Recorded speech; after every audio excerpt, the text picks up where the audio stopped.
The silence is the first thing that breaks you. It is not a true silence, but a heavy, oppressive drone of fluorescent lights vibrating at a frequency that seems to rattle the human skull. A man stands frozen, looking at his hands. Just seconds ago, he was reaching for a dropped set of keys in his quiet suburban garage. Now, he stands on a carpet that feels unnervingly damp, looking at a wallpaper pattern that repeats into infinity. He screams for help, but the sound is swallowed by the yellowish haze of the corridors. There is no echo. There is only the hum. The phenomenon known as no-clipping remains one of the greatest mysteries of modern fringe science and urban folklore. It describes a glitch in reality where a physical object or person passes through solid matter, exiting the boundaries of our known world. For the subject of Case File 001, this glitch occurred at 4:12 p.m. on a Tuesday. He did not fall into a void or a black hole. Instead, he arrived in level 0 of the Backrooms.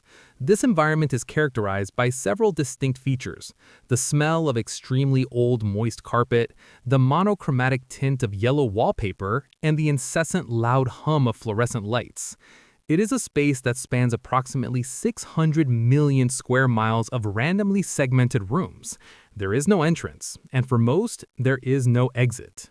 By the 10th hour, the subject begins to realize that the layout of the rooms does not follow the rules of Euclidean geometry. He marks a wall with a pen, only to walk in a straight line for 10 minutes and find himself back at the exact same mark, despite never turning around.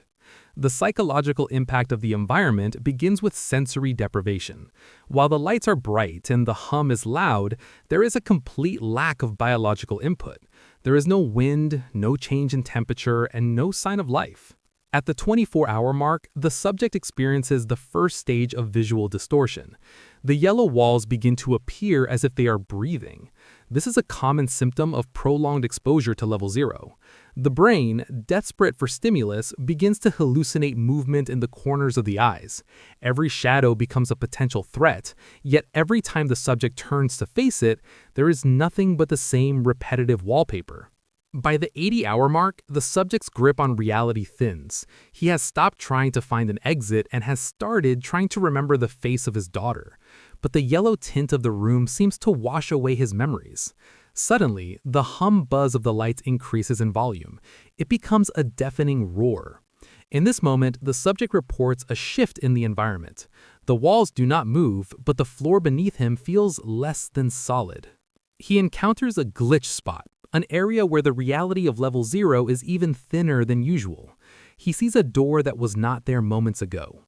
It is a fire exit door, completely out of place in the middle of a windowless office maze. As he approaches, he hears a sound that is not the humming of lights.